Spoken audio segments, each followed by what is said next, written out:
Hi guys, welcome back to my YouTube channel. আৰু আজি বহুত দিনৰ মূৰত পুনৰ YouTube ব্লগ বনাওঁ বুলি ভাবিলোঁ।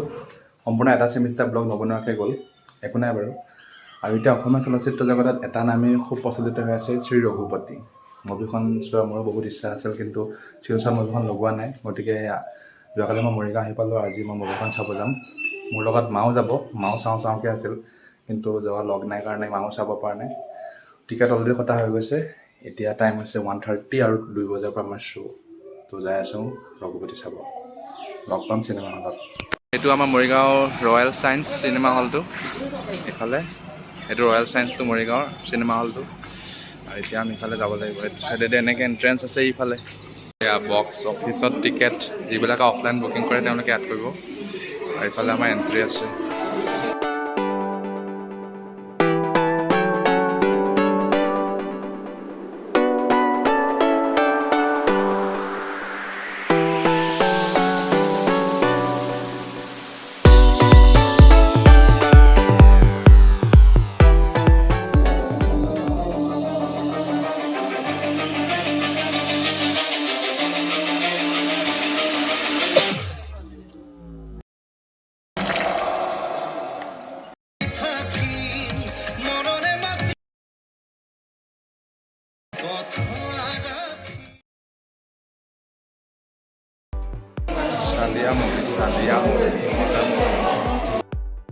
গাইজ, আৰু ৰঘুপতি চাই মই ঘৰ পালোঁ আহি।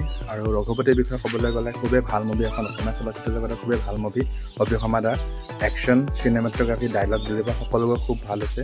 আপোনালোকেও নিশ্চয়কৈ চাওক ৰঘুপতি, আৰু অলৰেডি যদি চালে তেনেহ'লেতো ক'বলগীয়া একো কথাই নাই। আৰু আজিলৈ ভিডিঅ'টো যদি ভিডিঅ'টো ভাল পাইছে লাইক কৰিব, কমেণ্ট কৰিব, শ্বেয়াৰ কৰিব। আৰু আজিলৈ thank you, bye bye, take care.